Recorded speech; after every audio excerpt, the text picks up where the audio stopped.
আছে একটা রুই মাছ আর আছে বড় সাইজের তেলাপিয়া মাছ। সব বাজার থেকে কাটে আনছে, আমার শুধু এখন পরিষ্কার করে ধুইতে হবে। আর এখানে আছে দুইটা মুরগি, গোছানো হয়ে গেছে। এখন আমি ফ্রিজে রেখে দেবো। গোসল করবে না? গোসল করতে হবে। হ্যাঁ, আর যত পুতুল আছে সবগুলি এনে এখানে গোছায় রাখছে।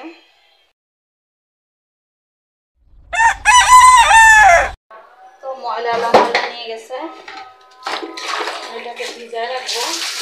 কতক্ষণ ভিজা থাকার পরে পরে ধুয়ে দিব।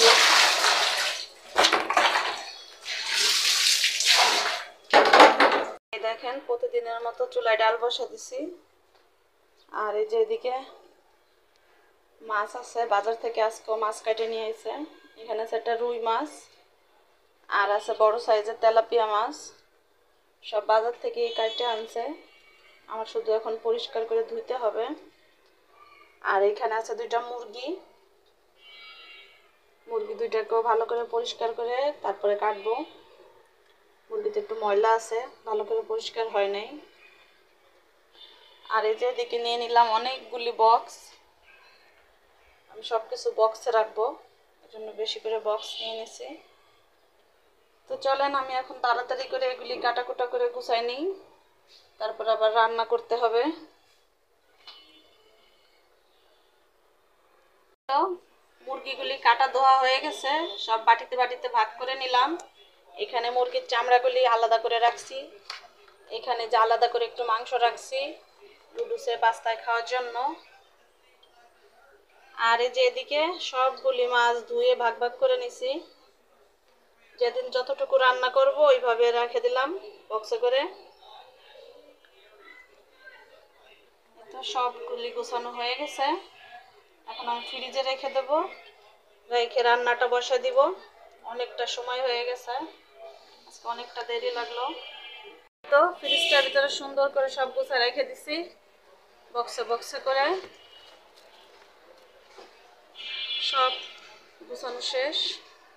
রান্না করার জন্য পটল আর আলু কেটে নিছি, সাথে 2 পিস মাছ নিয়ে নিলাম, এটার সাথে ভাজবো। আর এখানে চুলায় তাও বসাই দিছি।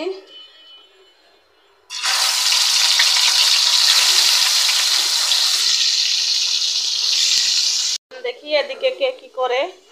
কি করো তুমি? হ্যাঁ, কি করতেছ? খাও, তাড়াতাড়ি খাও। কি চুপ যেন। আর দেখি আরেকজন কি করে। কই ফারিক কই? পড়া কি হয়েছে?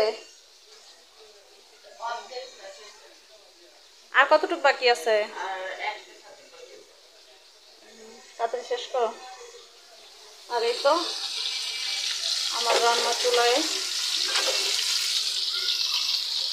আজকে বাচ্চাদের জন্য মুরগি রান্না করা আছে, কালকে তরকারি, এই জন্য আমরা দুজনের জন্য এই তরকারিটা রান্না করতেছি। সাথে তো ডাল আছেই, আর একটু ভাজা হবে। এগুলি আমার ভাজা হয়ে গেছে। আর এইখানে আমি পেঁয়াজ বসাই দিছি, পেঁয়াজটাও ভাজা হয়ে গেছে। আর এদিকে সমস্ত মশলা আমি একসাথে ভিজাই রাখছি, এখন দিয়ে দেবো মশলাটা। মশলাটা দিয়ে ভালো করে একটু কষায় নিব।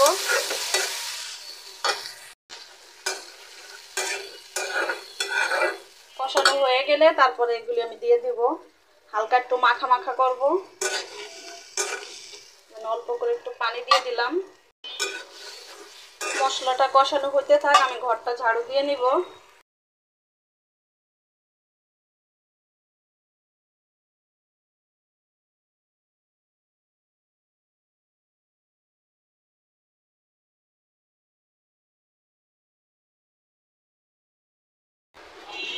আর এই তো ডাস্টবিনটা ধুয়ে এখানে রেখে দিছি। আজকে আর বারান্দা মুছি নেই, শুধু ঝাড়ু দিয়ে দিছি। গাছগুলিতেও পানি দেওয়া হয়ে গেছে। আর এই যে সব ঘর পরিষ্কার করে নিছি ঝাড়ু টাড়ু দিয়ে। এদিক দিয়ে আমার রান্নাও চুলায়। তো ভাত পলক এসে গেছে, পাকের ঘরটা মুছে নিছি। ফ্লোরে যেহেতু মুরগি কাটা হয়েছে এই জন্য ভালো করে মুছে নিছি। মুছে এখানে নতুন একটা কাপড় দিয়ে দিলাম ধোয়া। আর এখানে তো বাচ্চাদের জন্য যে মুরগির তরকারি ছিল, কালকে যে তরকারিটা রান্না করছিলাম ওইখান থেকে। আর এই যে এখানে কালকে সিঙ্গারা বানাইছিলাম ওইখান থেকে এতটুকু ছিল। এই যে ডাল, আর এখানে এই যে পটল আলু আর মাছ দিয়ে একটা ভুনা। আজকের মতো আমার এতটুকুই রান্না বান্না। আর এই যে সব কিছু পরিষ্কার করে নিছি, চুলোটাও মুছে নিছি, সিঙ্কটারে সাবান দিয়ে ধুয়ে নিছি যাতে মাছের গন্ধ টন্ধ না আসে। আর পুরো পাকের ঘরটা পরিষ্কার এখন।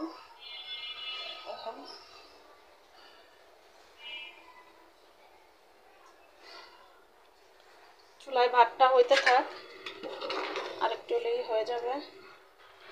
চলেন দেখি সামরিন কি করে। গোসল করবে না? গোসল করতে হবে।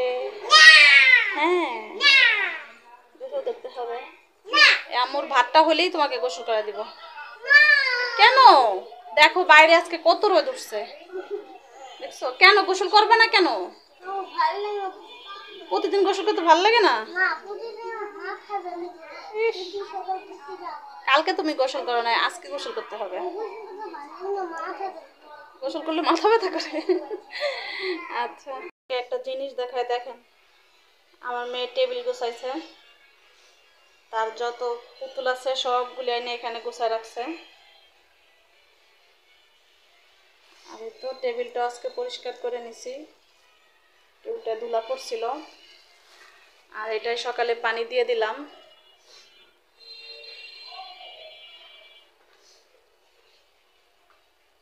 সুন্দর করে এই গোছাইছে, তার যত পছন্দের এগুলি আইনা গোছায় রাখছে এখানে। তো চলেন, আর এই যে এদিকে একটু গরম পানি বসায় রাখছি চুলায়, সাবরিনটা গোসল করাবো। ও গোসল করতে চাচ্ছে না, নাকি মাথা ব্যথা করে গোসল করলে, এই জন্য গরম পানিতে গোসল করাই দিব। কালকে একবার গোসল করে নাই।